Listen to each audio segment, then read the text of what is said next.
Michael, let's get into it. He can jump on board. I want to ask you about this decision, which is not surprising, I guess, in a Georgia court to televise the the Trump trial. Can you speak to that and also the events of the week? You can pick up anywhere you want. The Trump thing is just fascinating how it's morphed into so many different issues. It may be tough to even unpack them all in our time, but Well, first the I mean, TV you thing. can't get to all these issues. Look, I mean, televising in court has its pluses and minuses. The transparency is great. Being able to see and have other people hear what the accusations are against the president. It didn't matter in the January 6th committee hearings. And I don't think it's, I think often it's done for the transparency and perhaps swaying people who might be partisan in one way or the other to the convicted or to the accuser. I just feel like it will add to the circus-like atmosphere that already exists. I didn't need to see it. I mean, as a reporter, I love seeing it, being able to access it and being able to understand it better. But I don't know that it does a great service having these trials be public, because I don't know that anybody in the general public has to be swayed. This one is more about the jury than anything that we remember, because public opinion's already been cast. Is there an aspect of theater about this that bothers you? Yeah, it does. That's basically what I'm saying. I'd rather have them turn the cameras off, which is the least reporter-like thing to say. But knowing that reporters will be allowed into the courtroom regardless and can tell us all in honest and well-studied ways what's going on in there. I don't need to see it, and I don't need to have the politicization. I don't need to see clips of Mark Meadows or Donald Trump or any of the others on Jimmy Fallon or any of those other shows. It does add to the circus-like atmosphere. This is already a circus. Dialing the circus down might actually be the best thing for it. Jim, on cameras and the courtroom. Yeah, You've been in favor of it historically. Yeah, I push back on that. I think that in our divided world, the only way we're going to be able to reach some consensus, maybe not a total consensus, but some consensus, is to see Donald Trump sit there or testify, or people testify against him, Republicans testifying against him, is the only way that some, maybe not all, probably not a majority of Republicans are going to get the point. And I think it'll be make a huge difference to independents, that those who are neither pro-Trump nor anti-Trump, dyed in the wool, will see exactly what he did. And there will be no argument that, well, that was the fake news saying that. It's not the fake news. You're seeing it with your own eyes. You're not seeing Fox's interpretation. You're not seeing MSNBC's interpretation. You're seeing the actual courtroom live. That's the point, Jim. The point Jim just made about not fake news is the most salient point here, is to be able to refute that. The other stuff, in general, I would probably, I guess, I've never talked about this with Jim, agree that cameras should be allowed in the courtroom. I don't feel that anybody has to be swayed anymore. I think we had open hearings at the January 6th committee. I think we had open hearings every time this has been debated in public. Hearing Donald Trump testify, sure. But is that worth the circus? It isn't to me, except for what Jim just said, which is the idea of refuting this as fake news, to hear people say it. We've heard Republicans talk down, and we heard people who were Republican march before that committee night in and night out during the prime time, which, if you want to talk about a circus, the prime time broadcasts of those committee hearings. So I don't need it anymore. But it does allow for people to say, no, this is exactly what happened because you saw it with your own two eyes. Well, and the only other point that I would make about that, Michael, is that the January 6th hearings, while effective, were political. They were held in a political body. And the excuse that the Trumpers and some independents might be able to use is, well, it was a political assassination attempt. This is the courts. This is our last bastion, hopefully, of hope, that of some kind of equal justice and some kind of that's something we trust. And I know that they've been whacking away at the trust of that too. but it remains at least a little bit better than holding it in a political theater. And I think that will make some difference. And I think it will sway some, if not sway, will confirm some independence. Yeah, I guess I just don't fully agree, but there's points you make that I think are right. The cross current of things that are going on in the country right now, I wanted to get you guys to weigh in on it. Here's what I mean. On the one hand, I see the popular support for Trump. I mean, I understand what the polls say, but I'm talking about, like, people showing up for rallies, et cetera. That seems to be diminishing a bit. I mean, there just seems to be a little bit of a loss of momentum. That's my sense of it. But the media support for Trump and the political support, I'm talking about among the sort of the political stalwarts in Congress, for example, who now want to do, who want to, impeach Joe Biden. There's an increasing chatter about Hunter Biden, et cetera. In other words, trying to just distract, I think, essentially. That seems to be getting louder, and that doesn't seem to be diminishing at minimum. So I see these two cross currents, and I'm wondering your take on that stuff, Michael. Yeah, look, I don't see a great diminishment from the people that care about Donald Trump. I'm going to South Dakota next week to a Trump rally in Rapid City, and I'll see if it's any different than the more recent ones. But I don't suspect it will. The people that like him don't hear the noise. I mean, he himself is out there yesterday saying that it was a rigged election. So the people that will believe that or believe anything he says, they're not going to go anywhere, especially if he doesn't go anywhere on that issue. So he's got them there.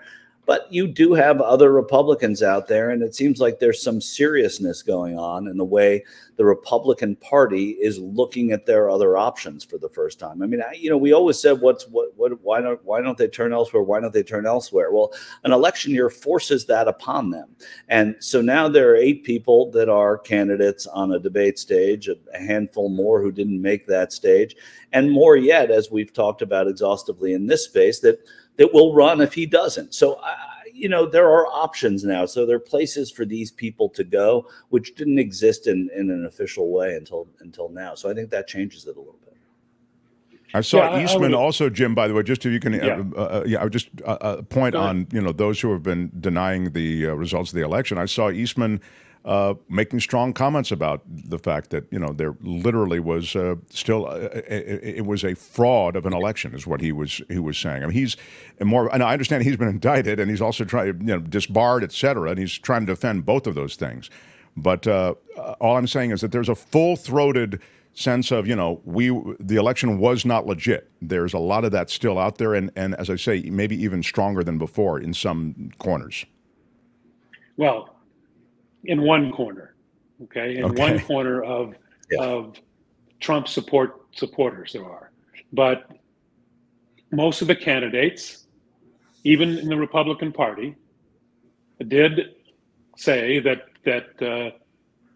Mike Pence did the right thing, and that was the beginning of it. It was kind of a chip at Donald Trump's solid support.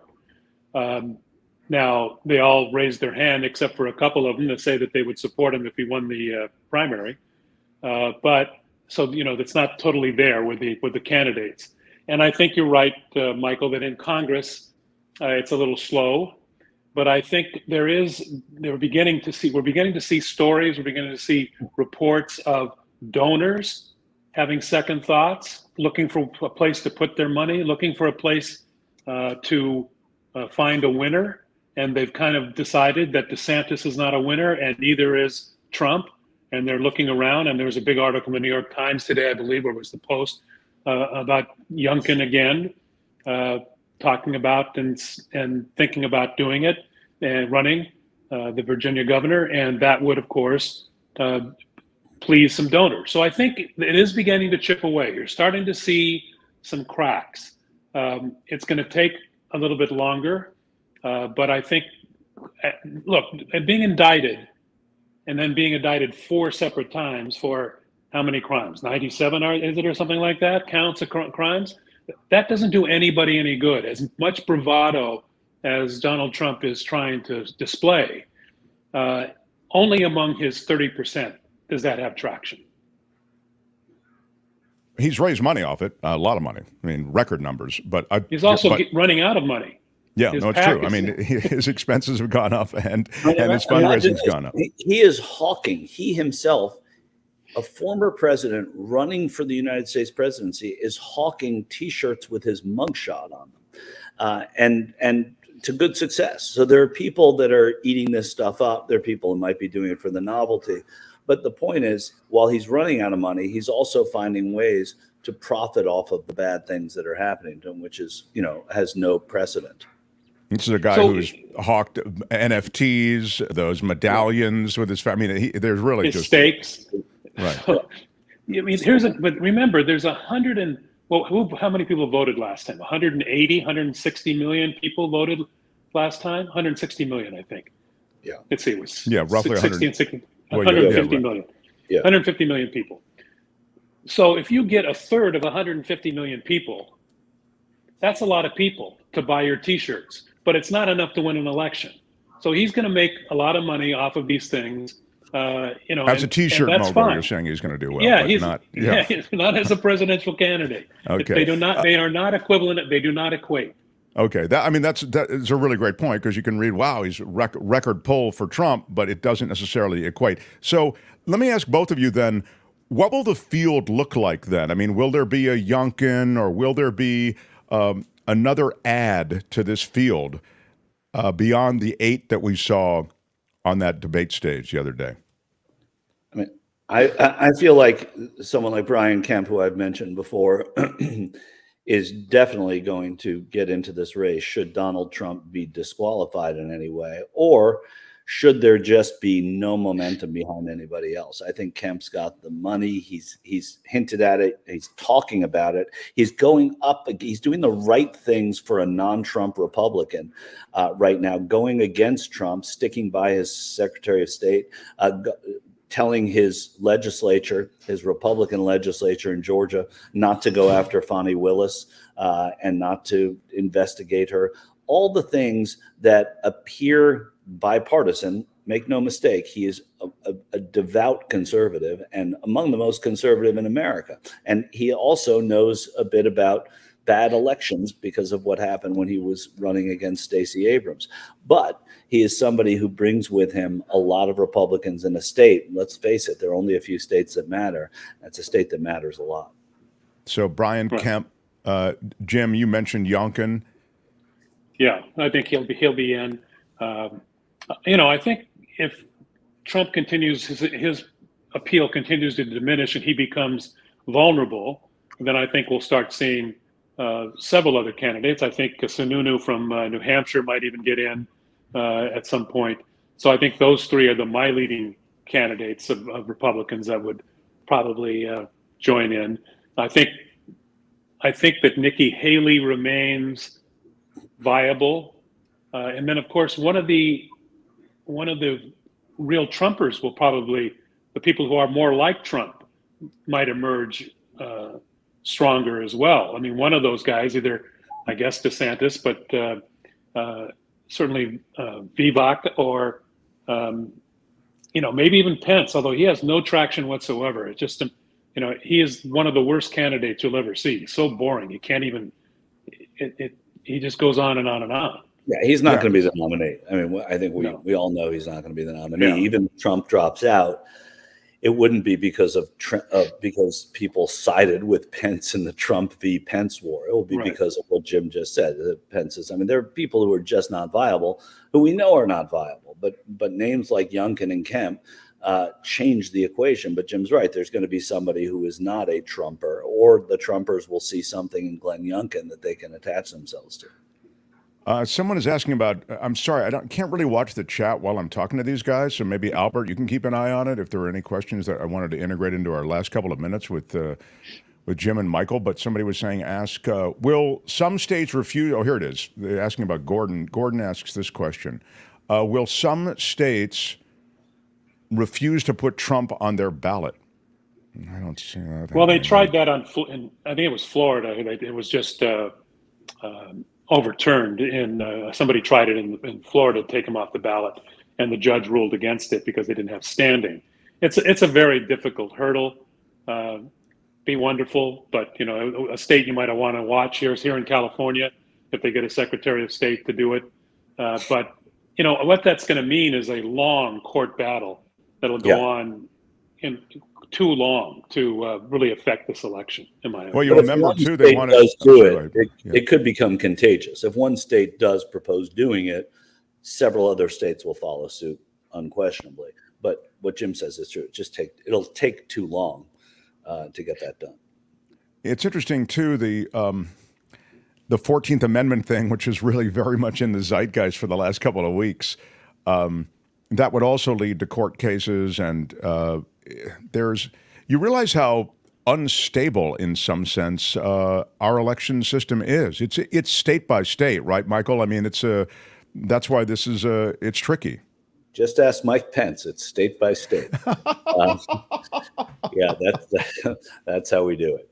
And it does become tricky. And if they try and take the 14th Amendment, which is part of a national, not a state, a federal document, and they apply that to the states, that will also have its own problems. It's not about to happen. Don't get me wrong, but that's why the greater likelihood is for it to happen in certain states where he isn't put on the ballot. Just don't see it. He'll lose anyway. So, yeah.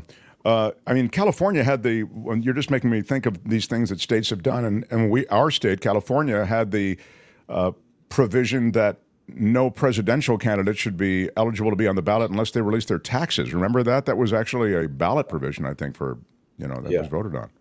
But again, the best way to get rid of Trump, the best way is to have the voters shut him down in a landslide defeat that cannot be disputed, even by him, and he's done. Yeah, it's better than any kind of courtroom type of decision that throws him off the ballot. That'll just make him a martyr. There's no gray area with that. Yeah. I guess we're living in that gray area. Yeah, there's always the gray area, right? He was repudiated the last time. Jim did say landslide. So yeah, landslide would help. It's harder and harder to lose in a landslide in America, I think, guys, isn't it? But just because I'm talking about just the way it's set up. I mean, it's almost set up for this kind of crap. True, but Trump is doing his best. And if you alienate all the independents and all the Democrats, and all you have left are the Republican Party is outnumbered in demographics, period, without independents. So even if all you had is the Republicans, it's still going to be a landslide. Yeah. So. They're in trouble. So yes, it's harder to get a landslide nowadays because most people are in the middle. But he's lost that middle. Yeah. And now to quickly Mitch McConnell, because I think the connective tissue between Mitch McConnell's moment and Joe Biden and the ding on Joe Biden, which I don't really think is super legit. I mean, the way it's being played that, Joe Biden is some comatose guy and all the decisions. I just saw him making the announcement about the negotiation on drug prices, and I thought the guy seems okay. I don't know. I mean, it's really overplayed, but Mitch McConnell clearly is not okay. Yeah, Mitch McConnell and Dianne Feinstein are in the same category, in my opinion. They both should step down. If Joe Biden goes to the microphone tomorrow and can't speak for 20 seconds and is in a freeze, then there's got to be some serious questions asked. But him stumbling over a sandbag at a microphone is not reason to kick him off. He's got to do that voluntarily because he wants to do it for the good of the nation. I don't think anything has been bad enough to where we should be pushing for him to step down. And the Senate, just point of fact, the Senate's been out. They come back in on Tuesday.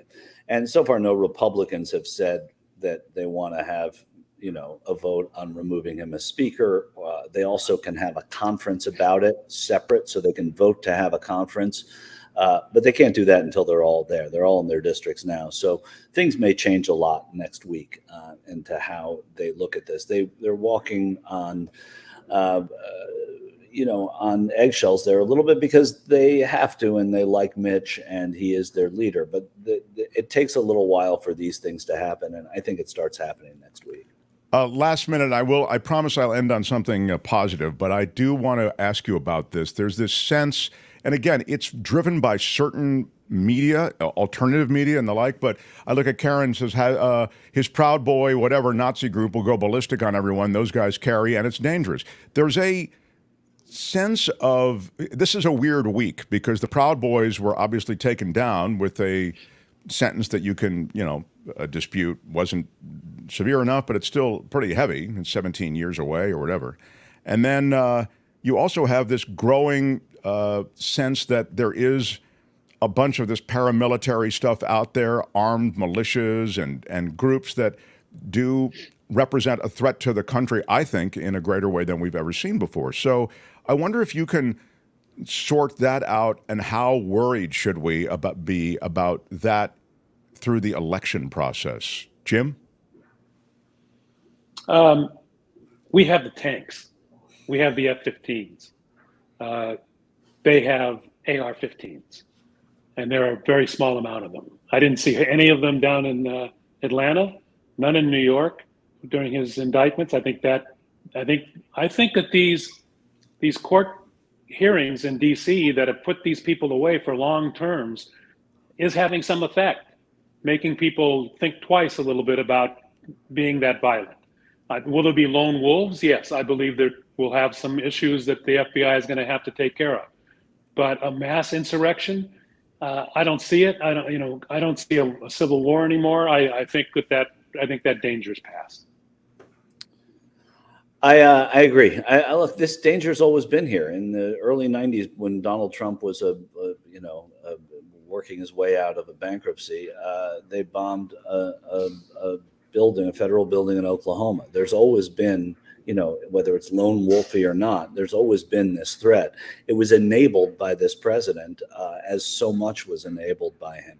But I think the court has, as Jim said, has made a difference. I think, and September, by the way, is going to be the most sentencings in the day after day after day after day. There are going to be sentencings from January 6th. So the message has been sent home. It's not going to work on everybody, but I think in terms of a mass insurrection, I agree 100%. I don't think we are a mass insurrection country. I think we're a lone wolf country. Too many people want to see, the NCAA football season. Too many people really, there is, I think, just a character about this nation, the texture of the country is not informed right now anyway by that kind of mass insurrection. But you can still intimidate people and still, scare the hell out of the electorate. So I think it's still a concern. Now, I want to ask you, country that can get 92,000 people to a volleyball game, anything is possible. Yeah, that's true. Okay. Hey, Michael and Jim, I was encouraged by the fact that there was an announcement, and it was in the news cycle briefly for just a day, the negotiation on drug prices. It was a huge thing. It was talked about. It's talked about every effing election cycle. Trump talked about it. We're going to negotiate this down. And he signed some completely empty executive orders saying that there were going to be drug prices negotiated down. But finally, this is part of Biden's compromised bill, but he did stick to this and got these 10 drugs on the list of things that were negotiated and are going to be negotiated with Medicare. Yeah, and progressives always want 100%. They hate incrementalism, but Joe Biden is an incrementalist, and the United States Congress is an incrementalist body. The presidency is generally incrementalist. So this was progress, no question. Yeah, and it makes a big difference. This is something we should be talking about, and unfortunately, we get too wrapped up, and I include myself in this, in the horse race stuff, and the bright shiny objects. This is something that's going to make a difference in people's lives. This is something that the Democrats can campaign on, and is going to make a big difference getting out their voters, and it's going to hurt, and it's going to help them in Florida and places like that where there are lots of seniors.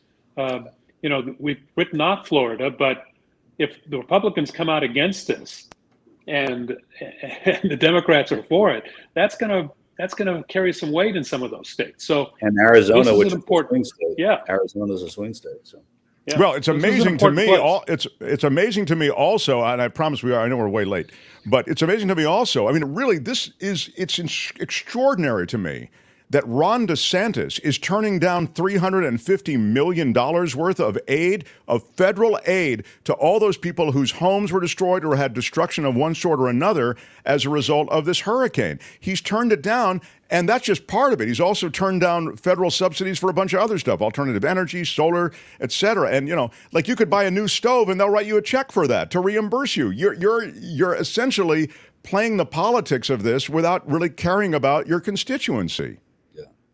It's blind politics. It's bad to me. That's bad politics. So. No. I don't know how he wins. I don't know how he wins on that at all. I don't get that. Yeah. In the old days of the show, this is where we would talk about the U.S. Open, Mark.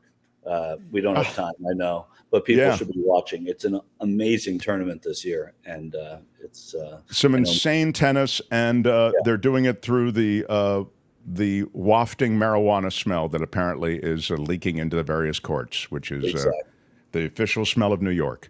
Michael, Jim, weed smokers at? There you go. They're at the U.S. Open. The only way to watch. Love that you spent some time with us. Thanks, guys. Really do appreciate it. All right. Jim, Michael, see ya. Thanks so much. Hi, it's Mark, and I thought that was great. Hit the notification bell. You'll know whenever there's a new video being dropped, and please subscribe to our channel to help us save the universe.